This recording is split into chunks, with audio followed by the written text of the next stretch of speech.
we keep going, let me ask y'all something. Who in this building got that Crenshaw mixtape? Talk to me, San Antonio. Yeah, can I do some of this Crenshaw shit for y'all? Alright, look. So with the story of Nipsey Hussle getting a lot of renewed interest and traction with the Black Sam interview on Big Boy, check that out if you haven't. Good interview with Black Sam. We wanted to take a look at a few things that has the internet talking, specifically, namely Big U. Was Big U actually involved? Was Cowboy paid to look the other way or help set up Nip or whatever? But first, we want to just take a look at the Rollin 60's.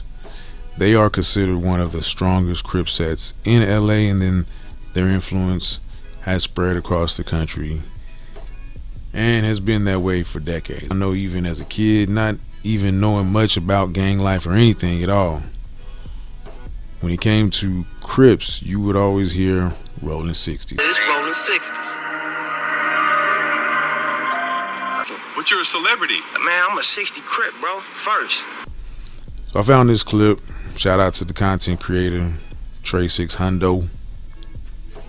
There was a local OG named Loco Vision he had on his platform, and he talked about gangs coming to San Antonio. So I thought this was a good clip because he explained very well the advent of gangs in San Antonio. Let's take a look. Yeah, I'm from Rollin 60's, man. I'm from West Side Rollin 60's, you know. Man, the gangs came to San Antonio, and my hypothesis of it, man, was just basically it was the right time and the social dynamics of everything, and the drug game being what it was and stuff, you know, the CIA playing the parts that they played in the game. I think they played the major part of the gangs being able to come to San Antonio. They got a whole bunch of our original people. There wasn't no gangs. It was just kingpins. They got them out the way. Yeah. And they removed all that out the way. So, of course, you know, there was a lull in the game. People wanted to get money. And when that Crip and Blood thing came to San Antonio, it was all about money, man. It wasn't about just no coming down here gang banging red or blue. Right. Everything around it and about it here in San Antonio was attached to drugs. Okay? Period. Hands down. Drug gang. One of the kingpins he described, he talked about on the video, is a friend of this platform, our OG that we interviewed before. Check out that video if you haven't seen it. Whitney Big Wit Brown was one of those kingpins, one of the biggest kingpins that they had to move out of the way to make room and make way for the drugs and the gangs. When you get done talking, y'all claiming blood, but your neighborhood used to be a Crip. The Sticks used to be a Crip. Them Rollin 60, the same Nipsey Hussle and them from their hood, California Punkin' and them came down here. And all them dudes, understand me, was in the Sticks. The little dude named Ant, and all them dudes was down there in the hill, had a goddamn blazer like me.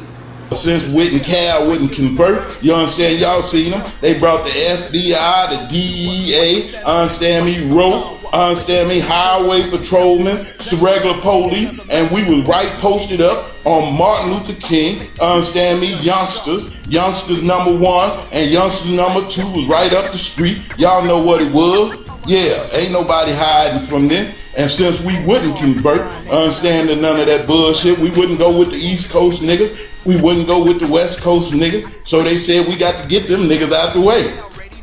And soon after they came, in 1988, October the 31st, nigga, Halloween is when they got me, nigga. The goblins came out to get a real nigga. You understand me? And check your history. After they came and got Whit and Cal, that's when all the city went to go and Crips and Bloods, man.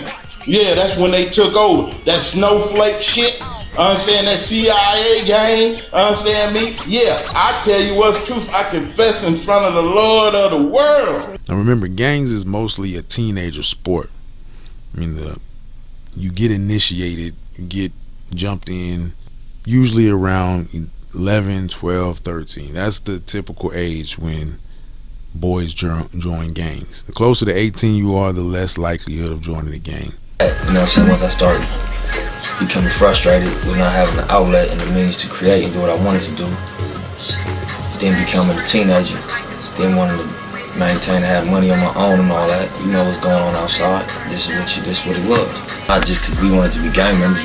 We were just in the streets, and that's what was going on. And if you're in your 20s, joining a gang is just ridiculous. And it's set up to be that way because, of course, teenagers with guns is a recipe for destruction. And when you add drugs and money to the equation, well, we've seen the ill effects that have reverberated to present times. Now, as far as Nipsey and Rollin 60's, the Rollin 60's are reputed for their tendency towards inner turmoil. Apparently, there's a saying that one is not a real 60 until you kill another 60. Where I'm from, you ain't a real 60 until you kill one. And that's just how it is in the hood. Yeah. You ain't a real 60 until you kill one.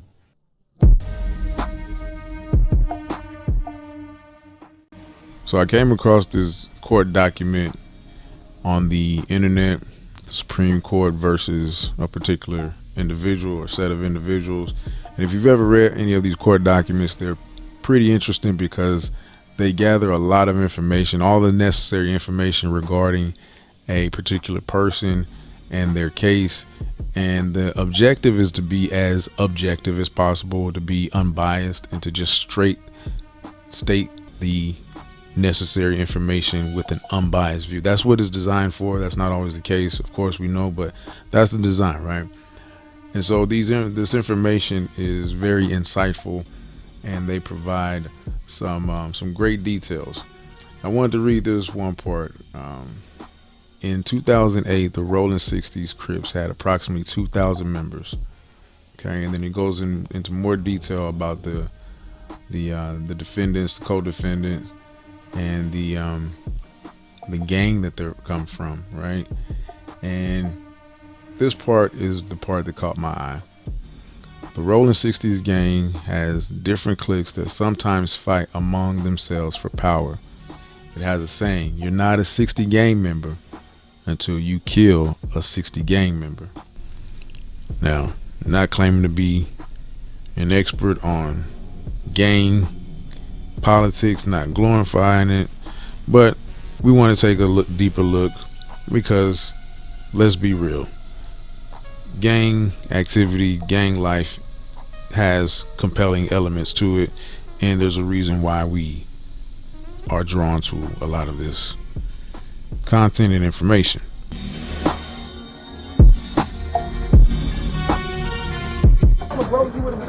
Justice for Dip.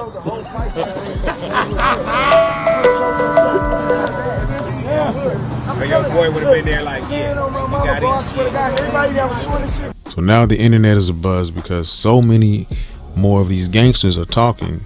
Nowadays, gangsters are really loquacious. And let's be honest, we're messy. We want to hear. We want to hear what they have to say. They have some valuable insight into some of this compelling information, this content. So When he had a conversation with Nip, right? Then he goes and orders some food in there for like 10 minutes, right? Ordering food. Did y'all go in there and press him and be like, what's up? Did anybody be like, I'm going to get in with him? Did anybody protect the bag? No. Now I'm speaking on it.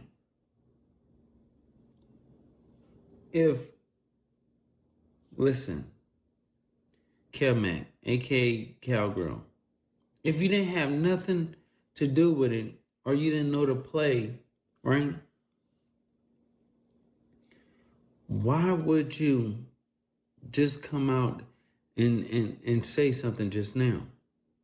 Why do it have to take everybody to feel a certain way? Didn't you just say, I believed that it was a hit too as well?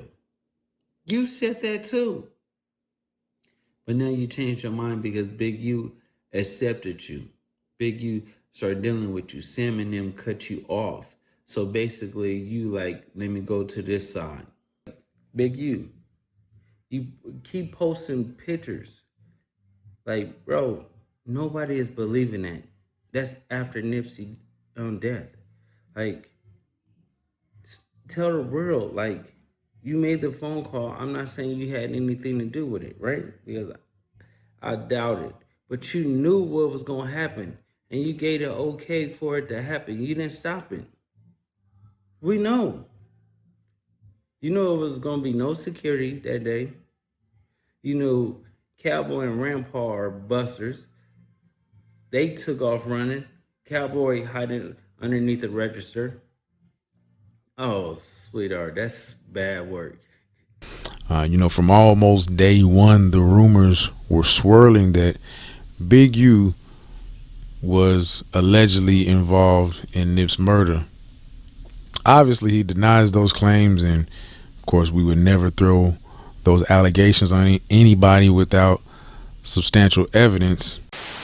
Nah, man, listen, Nip didn't never go against the gang, boy. Don't believe that. Nip was always 100, man. Nip was my loved one, and like a son. You know what I mean? That's a fact. And when Nip left this earth, we was coon by coon, fire on fire. We was together. So don't let nobody else tell you no different. Because if it was anything other different than that, Facts. I'd be gone. Believe that. It was 100. He had a letter from the president. I'm gonna say one. You know what I mean? Look, man, the best selling tool that anybody got is hate and jealousy. You know what I mean? Let's just keep it 100. Let's keep it 100. Yo, hey, watch, you crazy for this nigga.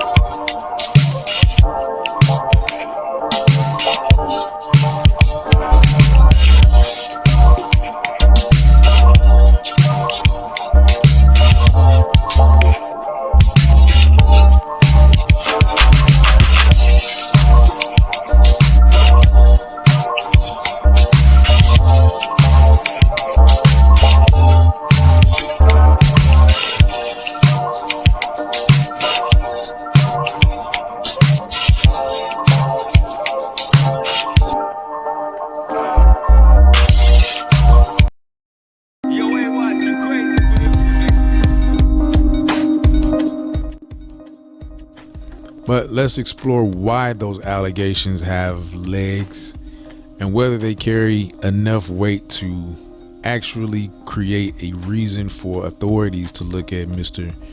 Eugene Henley, better known as Big U. A lot of people are throwing out the notion and questioning whether or not there is still open indictments, open cases to be held against people for the murder of Nipsey Hussle, Ermias Asghedom. Now, you have documented statements from Big U that there was conflict between the two of them. I'm sure a lot of you have seen some of the content where I believe there's a documentary out there where Big U goes into detail about the conflict between the two of them on at least one occasion that resulted in a physical altercation. Nipsey fell out with Big U over some studio equipment. Him and Big U fell out on some, some shit had popped off where Big U ended up almost damn near going to jail. And so from that, he got hot. He didn't want to fuck with the tour and, pulled the plug. Now, when he pulled the plug, he went and set up his studio on where I think he had a shop off of Crenshaw on like 40th and Crenshaw or something like that. I think it was over in the Lamar Park area. Anyways, his sons was about to try to get into the music game, so he was gonna try to break his sons and into the music game. And so he put the studio equipment that Nipsey had been recording on You know, because when Nipsey went to jail, back when the South Central State of Mind was supposed to come out, this is before the first marathon, Nipsey ended up catching his case. So when they caught his case, they raided his studio. So he didn't have no equipment. So Big U went out and bought some equipment, whatever. So Big U took the equipment and set up shop. Nipsey didn't like that. Because Nipsey didn't like that, he dropped a diss record on the marathon. There's a song called You Don't Got a Clue. Or you know what I'm saying? Where he said, I don't even know what you even do. You know what I'm saying? What good is you if you can't make your shit come true? Keeping it 100 don't keep it true. I don't have a clue of what you even do. Well, you know, he was throwing subs at Big U on that one. Big U catch wind of the record. You know what I'm saying? He pull up on Nipsey for his DP. When he pull up on Nipsey for his DP, I guess Big U beat his pops up too. His pops and Black Sam was like, fuck that, nigga, he ain't going nowhere. Black Sam get the busting in the air because Big U was beating up Nipsey with all due respect. And long live Nipsey the Great. I love Nipsey. I'm just telling y'all what happened because y'all running around sitting up here acting like this man done killed this man or got something to do with it. And even if he did, the internet is not the place for that. You know what I'm saying? Y'all dealing with street shit, putting it all on the internet. Most of you motherfuckers that be doing this shit ain't even from, you know what I'm saying? They soil. Most of you motherfuckers don't even qualify. You know what I'm saying? To be speaking on them niggas like that. So, you know what I mean? This is why I'm dropping this. You know what I'm saying? This is with all due respect. But, you know, from what I was told, Big U was working all them niggas out. And Black Sam started to bust in the air. The police pulled up. They busted on Sam, but Sam didn't get hit. Sam ended up going to the pen. You know what I'm saying? And, you know, and that was the end of that. Then the question begs that if someone who is considered arguably one of the figureheads, a leader, and maybe some would say the heart and soul of the 60s, if we know this about Big U, that's how we could describe him. And we know that killing another 60 is part of the culture or the heart and soul of being a 60. Wouldn't it stand to reason that Big U made the ultimate demonstration as a leader by having Nip permanently removed? I'm not about to sit up here and try to solve no motherfucking murder cases and shit like some of these fake ass bloggers, you know, is call themselves doing under journalism. But anyways, this is what happened. Or maybe not. Maybe we're just reaching, just throwing things out there, fodder for conversation. I mean, after all, this is a man who has done so much for his community. Let me tell you what I do. I put over, up to now, 1,000 kids, over 1,000 black men, Hispanic kids, women in college. I've helped and been instrumental in over 12 black boys from South Central LA making it to the NFL. My son being the last one. Surely some outdated game policies and ideals don't factor in at the level that Big U and Nip were playing at. And the notion that Nip was too big for the set, had to be dealt with, that's a silly one, right? Right? I mean, Eric Holder was just a crazed, jealous renegade who caught everybody slipping on that fateful day, right? Right? Right? Right? Say it ain't so, Big U. Say it ain't so. Nah, man, listen, Nip didn't never go against the game, boy. Don't believe that. Nip was always 100, man. Nip was my loved one. And like a son. You know what I mean? You know, and when Nip left this earth, we was coon by coon, fire on fire. We was together. So no matter, don't let nobody else tell you no different. Because if it was anything other different than that, I'd be gone. Believe that. It was 100. He had a letter from the president. I'm gonna say one. You know what I mean?